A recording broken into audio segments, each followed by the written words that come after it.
Food డబ్బా review meeting ఇది, అంతకు మించి ఏమీ లేదు దీంట్లో.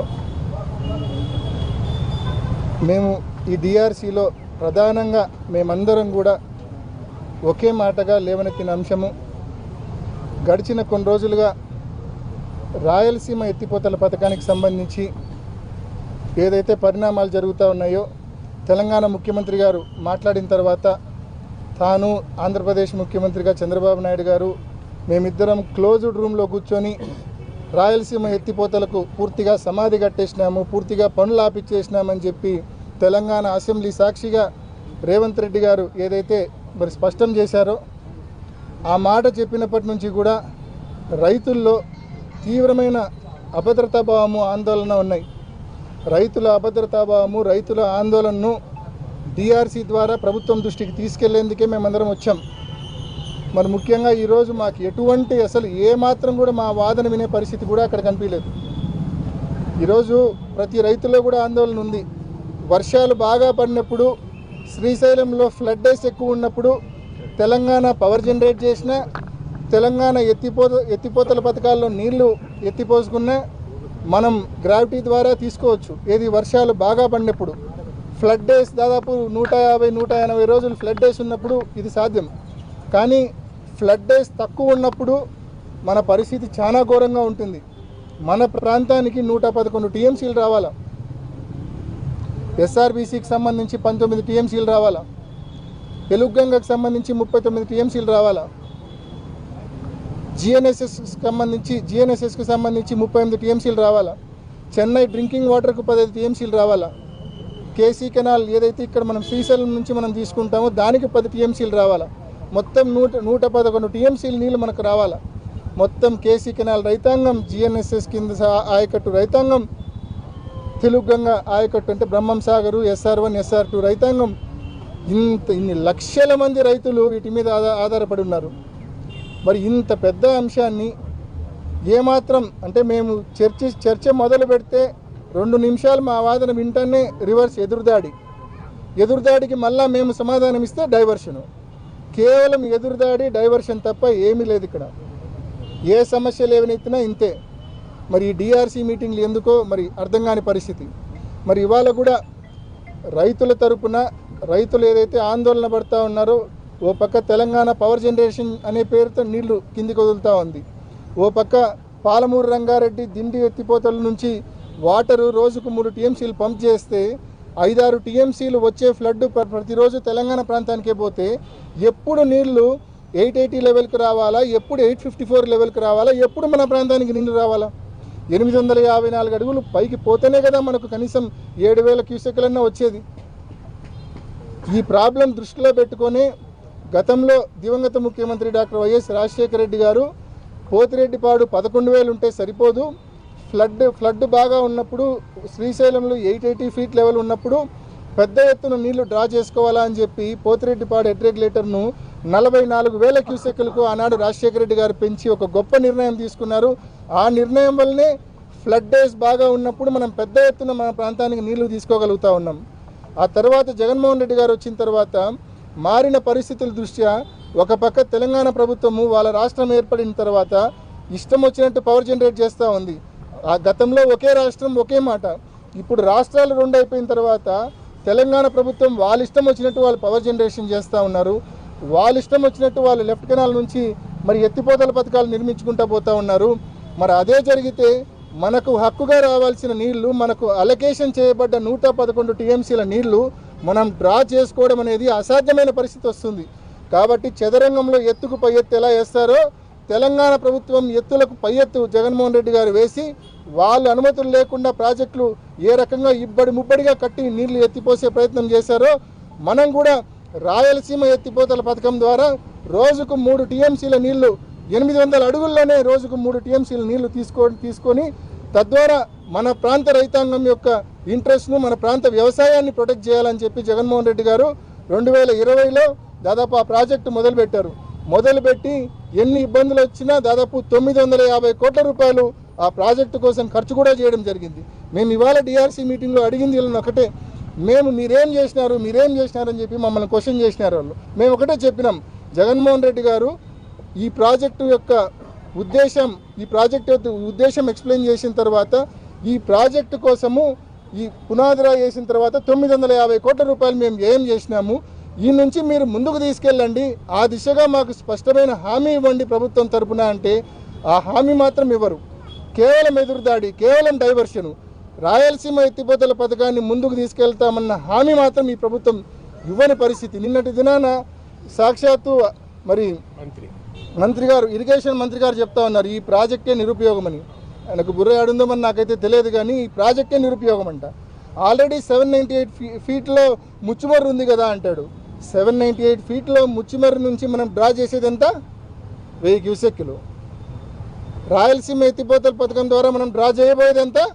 33,000 క్యూసెక్కులు, రోజుకు 3 టీఎంసీలు. మరి ఆయనకు దీనికి దానికి తేడా తెలియకుండా ఇరిగేషన్ మంత్రి మాట్లాడుతున్నారంటే నిజంగా మరి ఇంత గొప్పలను చంద్రబాబు నాయుడు గారు ఇరిగేషన్ మంత్రిగా పెట్టడం జరిగింది.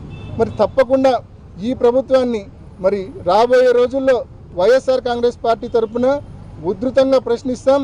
తప్పకుండా ఈ రాయలసీమ ఎత్తిపోతల పథకం విషయంలో ఈ ప్రభుత్వం ముందుకొచ్చి నిర్మాణం పనులు మళ్ళా చేపట్టే వరకు, చేసిన పనులను మళ్ళా ముందుకు తీసుకెళ్లే వరకు తప్పకుండా వైఎస్ఆర్ కాంగ్రెస్ పార్టీ ఆధ్వర్యంలో ఈ ప్రాంత ప్రజా ప్రతినిధులము, ఈ ప్రాంత వైఎస్ఆర్ కాంగ్రెస్ పార్టీ కార్యకర్తలు, నాయకులు అందరం కూడా కంకణబద్దులై ఈ ప్రభుత్వాన్ని నిలదీసి ముందుకు తీసుకెళ్లే విధంగా మేము కృషి చేస్తామని తెలియజేస్తా ఉన్నాం. తెలుగుదేశం పార్టీ ప్రధానంగా చేసిన ఆరోపణ ఏంటంటే గత ప్రభుత్వ హయాంలో ఏదైతే ఎత్తిపోతల పథకం ఉందో దానికి సరైన అనుమతులు తీసుకోవడంలో ఆగిపోయింది, మా వల్ల కాదనే బలమైన వాదన వినిపిస్తుంది. ఇప్పుడు ఒకటే తెలంగాణ ప్రభుత్వం ఒక పక్క పాలమూరు ఎత్తిపోతలు ఎటువంటి అనుమతులు లేకుండా కడతా ఉంది, దిండి ఎత్తిపోతలు ఎటువంటి అనుమతులు లేకుండా కట్టుకుంటూ పోతూ ఉన్నారు. ఒక పక్క పవర్ జనరేషన్ చేసుకుంటూ పోతూ ఉన్నారు. వాళ్ళు అనుమతులు లేకుండా రోజుకు 3-4 టీఎంసీలు అనుమతులు లేని ప్రాజెక్టుల నుంచి డ్రా చేసే పరిస్థితుల్లో ఉండి మనం ఆ రోజు మనం ఏం మాట్లాడినా అరణ్య నిరోధన అవుతుంది కదా. కాబట్టి మనం కూడా రాయలసీమ ఎత్తిపోతల పథకాలు టిట్ ఫర్ టాట్ అంతే. మనకు రాయలసీమ ఎత్తిపోతల పథకం అందుకోసమే మనము చేపట్టడంతో పాటు మనం అన్ని రకాలైన పర్మిషన్స్కు కేంద్ర ప్రభుత్వానికి అప్లై చేసినాం. కేంద్ర పర్యావరణ శాఖకు సంబంధించి మరి ఎన్విరాన్మెంటల్ మీటింగ్స్ జరుగుతాయి, ఈసీ క్లియరెన్స్కి సంబంధించిన మీటింగ్స్ జరుగుతాయి. ఆ మీటింగ్స్లో కూడా నెంబర్ ఆఫ్ టైమ్స్ మనం పర్స్యూ చేసినాం. ఈ గవర్నమెంట్ వచ్చిన తర్వాత పర్స్యూ చేయకపోవడం వలన, దాన్ని పట్టించుకోకపోవడం వలన ఈ ప్రభుత్వం వచ్చిన తర్వాత 2025 మార్చి మాసంలో ఈసీ రిజెక్ట్ అయింది రాయలసీమ ఎత్తిపోతల పథకానికి 2025 మార్చి మాసంలో. కాబట్టి వీళ్ళు కేంద్రంలో భాగస్వామిగా ఉన్నారు, కేంద్రంలో మంత్రివర్గంలో ఉన్నారు. మరి వీళ్ళు ఇంత చిన్న పనిని ఈసీ అప్రూవల్ను చేయించుకోలేకున్నారు. ఈసీ అప్రూవల్ చేయించుకొని రాయలసీమకు ఆ ఎత్తిపోతల పథకం నిర్మిస్తే తెలంగాణ వాళ్ళు ఏ మాట అన్నా కూడా, వాళ్ళ ప్రభుత్వం అప్రూవల్స్ లేకుండా వాటర్ పంపింగ్ చేసినా కూడా మనకు కూడా రాయలసీమ ఎత్తిపోతల పథకం ఉంటుంది. మనం కూడా రోజు 3 టీఎంసీలు పంప్ చేసి మన రైతుల ఇంట్రెస్ట్ కాపాడచ్చు, వ్యవసాయాన్ని కాపాడచ్చు. మన జగన్మోహన్ రెడ్డి గారి ఉద్దేశం అదే. ఈ ప్రభుత్వాన్ని కూడా అదే దిశగా ముందుకెళ్ళమని పర్యావరణ అనుమతి ఏదైతే ఈ గవర్నమెంట్ వచ్చినాకనే పర్యావరణ అనుమతి అనేది రిజెక్ట్ అయింది 2025 మార్చి మాసంలో. ఆ పర్యావరణ అనుమతి మళ్ళా తెచ్చే దిశగా ఈ ప్రభుత్వం మళ్ళా కృషి చేయాలా. పర్యావరణ అనుమతి తీసుకొని వచ్చి మళ్ళీ ఆ ప్రాజెక్టు పనులు పూర్తి స్థాయిలో ప్రారంభించి అవి ప్రజలకు, రైతులకు అందుబాటులోకి తీసుకొని రమ్మని ఈ ప్రభుత్వాన్ని మరొకసారి డిమాండ్ చేస్తా ఉన్నాం. సీఎం రేవంత్ రెడ్డి మాట్లాడిన మాటలు కేవలం రాజకీయం కోసం మాట్లాడుతున్నారు, ఏ ముఖ్యమంత్రి మాట్లాడినా అది మాట్లాడుతున్నారు, దానికి ఏమంటారు? పోనీ సీఎం రేవంత్ రెడ్డి రాజకీయం కోసం మాట్లాడినాడని వాళ్ళు అంటున్నారు కదా. పోనీ వీళ్ళు ముందుకు వచ్చి లేదు ఆయన రాజకీయం కోసం మాట్లాడినాడు, ఆయన మాట్లాడింది అవాస్తవము, మేము రాయలసీమ ఎత్తిపోతల పథకాన్ని ఎట్టి పరిస్థితుల్లో నిర్మించి తీరుతామని వీళ్ళు చెప్పాలి కదా.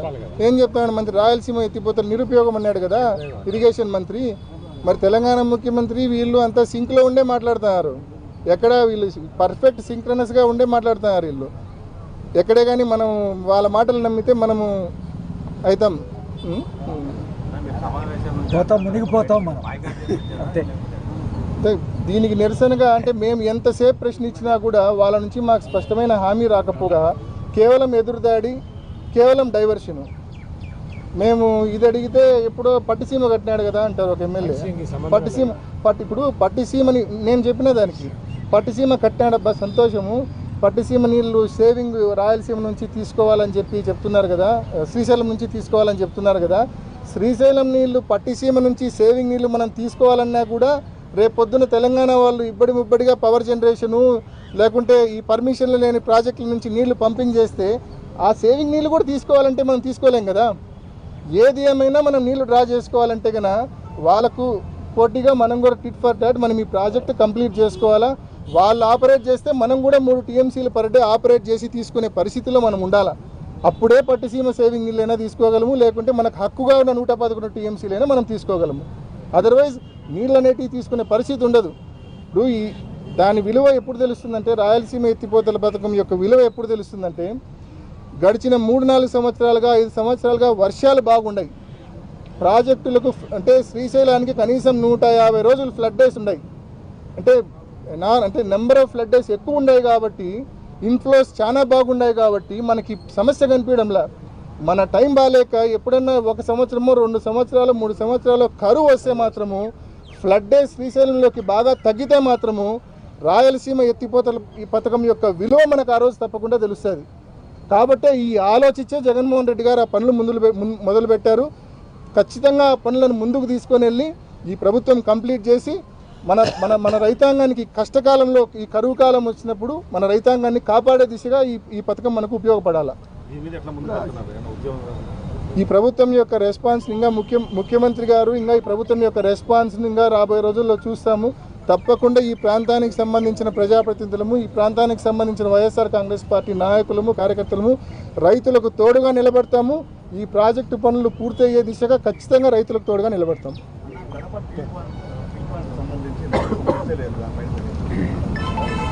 కడప స్టీల్ ప్లాంట్కి సంబంధించి JSW వాళ్ళు ముందుకు వచ్చినారు, టేకప్ చేస్తామని చెప్పి. మన ప్రీవియస్ గవర్నమెంట్లోనే ముందుకు వచ్చినారు. వాళ్ళు MOUs చేసుకున్నారు. ఏపీ హైగ్రేడ్ స్టీల్ కార్పొరేషన్ పేరుతో ఉన్నింది. దానికి యాక్చువల్గా APMDC ద్వారా లీజులు కూడా ఇప్పించాలని ప్రయత్నం చేసినాం. ఈ AP high grade steel corporation JSW MOU చేసుకొని పర్యావరణ అనుమతులు కూడా జగన్మోహన్ రెడ్డి గారి ప్రభుత్వంలోనే వాటికి ఇప్పించడం జరిగింది. ఈ గవర్నమెంట్ వచ్చినాక కూడా లాస్ట్ 1.5 yearగా మొదలవుతాయి అంటున్నారు. కానీ అబ్నార్మల్ డిలే జరుగుతూ ఉంది. వాళ్ళ బోర్డులో కూడా అప్రూవల్ జరిగింది ఎప్పుడు మన గవర్నమెంట్ ఉండగానే. కానీ తప్పకుండా ఆ పనులు కూడా ముందుకు తీసుకెళ్లాల్సిందిగా ఈ ప్రభుత్వాన్ని మనవి చేస్తూ ఉన్నాం. కేవలం రాయలసీమ ఎత్తిపోతల పథకం లోపల జరిగిన వాగ్వాదం అంతా కూడా మేము మాట్లాడినప్పుడు ఎక్కడే కానీ మేము రాజకీయాలు తీయాలి. మేము కేవలం రైతుల్లో ఒక అభద్రతా భావం ఉంది, రైతుల్లో ఒక ఆందోళన ఉంది. నిజంగా తెలంగాణ ప్రభుత్వము పాలమూరు రంగారెడ్డి కట్టి వాటర్ పంపింగ్ స్టార్ట్ చేసేస్తే ఇప్పటికే వాళ్ళు పవర్ జనరేషన్ చేసినప్పుడు మనకు నీళ్లు డ్రా చేసుకోవడానికి లేవు. వాళ్ళు పాలమూరు రంగారెడ్డి దిండి పూర్తి స్థాయిలో ఆ 2 ఎత్తిపోతల పథకాలు ఆపరేట్ చేస్తే మన ప్రాంతానికి నీళ్ళు వచ్చే ప్రమాదం, నీళ్లు రాకుండా ఉండే ప్రమాదం ఉంది. పూర్తిగా నష్టపోతాము అని రైతుల్లో ఒక ఆందోళన ఉంది. కాబట్టి తప్పకుండా మీరు ఒక స్పష్టమైన హామీ ఇవ్వండి, రాయలసీమ ఎత్తిపోతల పథకాన్ని కంప్లీట్ చేస్తామని చెప్పి అడిగితే వాళ్ళు బనకచెర్ల అంటారు. బనకచెర్ల 80,000 కోట్లు. ఎంత? 80,000 కోట్లు బనకచెర్ల. దాని ప్రాజెక్ట్ కాస్ట్. పోలవరము 40,000 50,000 కోట్లు ఉండే పోలవరం గురించి మనము 20 ఏళ్ళ నుంచి మాట్లాడుకుంటున్నాం. బనకచెర్ల అంటే 80,000 కోట్లు. ఇంకా ఆ ప్రాజెక్ట్ అంటే 50 ఏళ్ళు కడుతుంది. అంటే ఈ 50 ఏళ్ళ లోపల ఈ ప్రాంతంలో రైతు అనేవాడు ఎవడు మిగిలి ఉండాలి కదా. మేము కనీసము తెలంగాణ వాడు ముబ్బడిగా నీళ్లు దోచేస్తా అన్నప్పుడు ఈ ప్రాంతంలో రైతు అనేవాడు ఉండాలి కదా ఆ టయానికి, 50 ఏళ్ళకి ఆ ప్రాజెక్ట్ అయిపోయే టయానికి. కాబట్టి నీడ్ ఆఫ్ ద అవర్ ఈరోజు ఈ సమస్య మనం గట్టెక్కించగలిగేది రాయలసీమ ఎత్తిపోతల పథకం మాత్రమే. రాయలసీమ ఎత్తిపోతల పథకం మీద ఇంత పెద్ద ఇష్యూ నడుస్తుంటే బీటెక్ రవి రాజకీయ వ్యాఖ్యలు చేయడానికి ఎలా చూడాలి? నిన్న బీటెక్ రవి ఆయన ధారవాడ నుంచి ప్రముఖ ఇంజనీర్ బీటెక్ రవిన. ఆయనకు పొద్దుపోదండి. ఆయన రోజు ఏదో ఒకటి మాట్లాడింది, ఆయనకు పొద్దుపోదు. ఇప్పుడు ఇంత పెద్ద ఇష్యూలో ఆయన గురించి ఎందుకు, ఇంత మేజర్ ఇష్యూ నడుస్తానప్పుడు ఆయన గురించి ఎందుకు అనవసరం? మన అష్యూర్డ్ వాటర్ మనం తీసుకోవాలంటే లెవెల్స్ పర్మిట్ చేయాలి కదా. 854 లెవెల్ వస్తేనే మనకు కనీసం 7,000 వస్తాయి. 880 లెవెల్కి పోతే మనకు 44,000 క్యూసెక్ లెవెల్లోనే 800 ఫీట్ లెవెల్లోనే శ్రీశైలం నుంచి తెలంగాణ వాడు పవర్ జనరేషన్ స్టార్ట్ చేసి శ్రీశైలం నుంచి తెలంగాణ ప్రభుత్వము పాలమూరు రంగారెడ్డి దిండి ఎత్తిపోతల పథకం కింద నీళ్లు ఎత్తిపోస్తే ఎప్పుడు 854 లెవెల్కి నీళ్ళు వస్తాయి, ఎప్పుడు 880 లెవెల్కి నీళ్ళు వస్తాయి, ఎప్పుడు మన ప్రాంతానికి మన అష్యూర్డ్ వాటర్ 111 TMCలు వస్తాయి. కాబట్టి మనం కూడా 800 అడుగుల్లోనే నీళ్ళు ఎత్తిపోయాలంటే రాయలసీమ ఎత్తిపోతల పథకం మాత్రమే మనకు శరణ్యము. ఇది కాన్సెప్ట్. అన్ని విషయాలు గౌరవ పార్లమెంట్ సభ్యులు అవినాష్ రెడ్డి గారు ఈ మీటింగ్లో మంత్రి గారు ఉన్నారు, వరదరారెడ్డి గారు ఉన్నారు, సుధాకర్ యాదవ్ గారు ఉన్నారు, పుత్తా చైతన్య రెడ్డి ఉన్నారు, కడప ఎమ్మెల్యే ఉన్నారు, అందరు ఉన్నారు. దాంట్లో సందర్భంగా ఈరోజు మీటింగ్లో అడగడం జరిగింది. తెలంగాణ ముఖ్యమంత్రి గారు అక్కడ శాసనసభలో ఒక ప్రకటన చేశారు. ఏదైతే రాయలసీమ లిఫ్ట్ ఇరిగేషన్ స్కీమ్ ఉందో దాన్ని చంద్రబాబు నాయుడు గారి మీద ఒత్తిడి తీసుకొచ్చి ఆయన నొప్పించి నేనే ఆపానని చెప్తా ఉన్నారు. ఈ ప్రాజెక్టు దానికి సమాధానంగా ఈరోజు ప్రభుత్వం నుంచి ఇప్పటి వరకు కూడా ముఖ్యమంత్రి గారు కానీ ఎవరు స్పందించట్లేదు.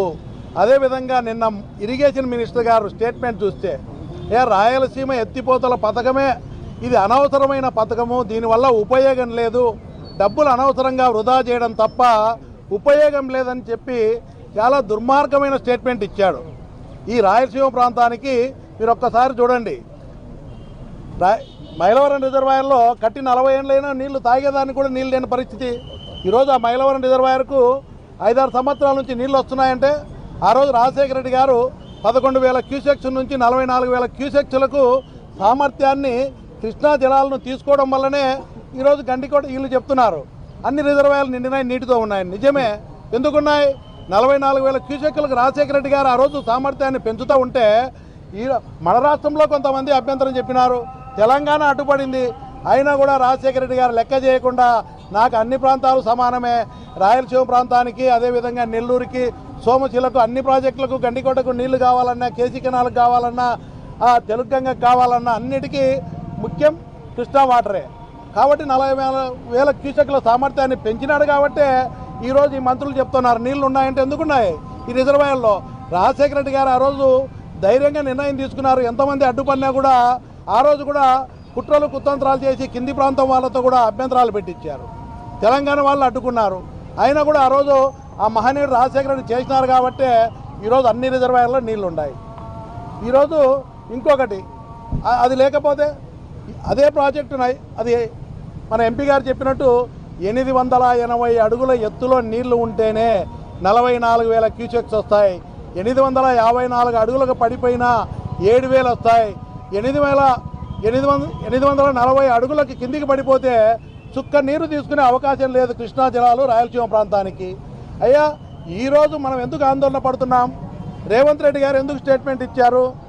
అక్కడ 800 అడుగుల్లోనే పవర్ జనరేషన్కి అని చెప్పి పవర్ అవసరం లేకపోయినా కూడా నీళ్లు వదులుతూ జనరేట్ చేస్తూ 800 అడుగుల నుంచి అదేవిధంగా పాలమూరు రంగారెడ్డి ఎత్తిపోతల పథకం కానీ డిండి కానీ మిగతా ప్రాజెక్టులకు అన్నిటికి కూడా పర్మిషన్ లేకున్నా కూడా 800 అంతకంటే కింది స్థాయి నుంచి నీళ్లు తోడేస్తున్నారు.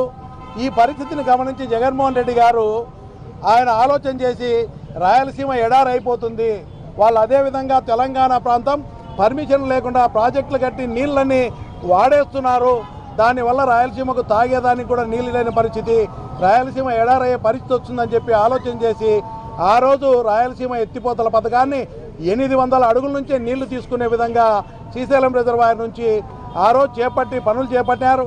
అదేవిధంగా దానికి పనులు చేపట్టిన తర్వాత ఆ రోజు అభ్యంతరం పెట్టింది ఎవరు? ఈరోజు పేపర్లో కూడా చూసినాం, తెలంగాణలో తెలుగుదేశం పార్టీకి తగిన సింపథైజర్స్తో గ్రీన్ ట్రిబ్యునల్లో కోర్టులో అభ్యంతరం చేసి దాన్ని ఆపాలని ప్రయత్నం చేశారు. దాన్ని ఆపారు. ఆ రోజు కూడా అభ్యంతరం చెప్పినారు. మళ్ళీ జగన్మోహన్ రెడ్డి గారు ఏం చెప్పినారు? అయ్యా మాకు తాగునీరుకి చెన్నైకి కావాలా, అదేవిధంగా రాయలసీమ ప్రాంతానికి తాగునీరు అవసరం ఉందని చెప్పి మళ్ళీ 2023లో జీవో ఇచ్చి ఆ ప్రాజెక్టు పనులు చేసి పూర్తి అయ్యేవి. ఈరోజు మళ్ళీ జగన్మోహన్ రెడ్డి గారు ముఖ్యమంత్రి అయితే అది పూర్తి అయ్యేది. ఈరోజు దురదృష్టవశాత్తు ఈరోజు కూటమి ప్రభుత్వం అధికారంలోకి వచ్చింది. అక్కడ ఏమైపోయింది? ఆ ప్రాజెక్టు చేసే అవకాశం ఉన్నా ఈరోజు పనులు ఎందుకు చేయలేదంటున్నారు. చాలా 80% పనులు పూర్తి అయినాయి. కేవలం పంపులు తీసుకొచ్చి పెడితే పంపు చేస్తే నీళ్ళు వస్తాయి. దాన్ని ఈరోజు తెలంగాణ ముఖ్యమంత్రి ఒత్తిడికి తలొగ్గి ఈరోజు ఈ రాష్ట్ర ప్రభుత్వం ఆపిందనేది పూర్తిగా అర్థమవుతూ ఉంది. ఈరోజు ఎందుకంటే ఎంపీ గారు అడిగినప్పుడు ఏం చెప్తున్నారు వాళ్ళు? ఈరోజు మన ఇరిగేషన్ మినిస్టర్ స్టేట్మెంట్ ఏముంది? ఈ స్కీమే అనవసరం అంటే తెలంగాణ ముఖ్యమంత్రి ఏదైతే ఒత్తిడి చేశాడో దానికి అనుగుణంగానే ఇరిగేషన్ మినిస్టర్ స్టేట్మెంట్ ఇస్తున్నారు తప్ప ఈ ప్రాజెక్టు చేపడతామని ఎక్కడా స్టేట్మెంట్ ఇవ్వట్లేదు. అంటే దాని అర్థం ఆయన ఏం చెప్పినాడో అసెంబ్లీలో దానికి అనుగుణంగానే నిర్ణయాలు జరుగుతూ ఉన్నాయి. ఈరోజు పర్యావరణ అనుమతి తీసుకోలేదన్నారు. మనం జగన్మోహన్ రెడ్డి గారు తాగునీరు అవసరం ఉందని చెప్పి పర్యావరణ అనుమతులు లేకుండా చేయొచ్చు, ఎందుకంటే ఆల్రెడీ మనకు హక్కుగా ఉన్న నీళ్ళే కాబట్టి అవి వాడుకోవచ్చని ప్రాజెక్టు చేపట్టినాడు. మీరు ఎందుకు చేపట్టలేకపోతున్నారు? ఈ గవర్నమెంట్లో పర్యావరణ అనుమతికి మీకు అవకాశం ఉన్నా కూడా తెలంగాణ ముఖ్యమంత్రి ఒత్తిడికి తలగ్గి పర్యావరణ అనుమతులు కూడా రాకుండా చేసింది మీరు. ఈరోజు ఒకటే అడుగుతున్నాం, 90% స్ట్రైక్ రేట్తో మాకు ప్రజలు పట్టం కట్టినారన్నారు. మీకు కట్టి ఏం ఉపయోగం ఉంది? 161 సీట్లు ఉన్నాయి.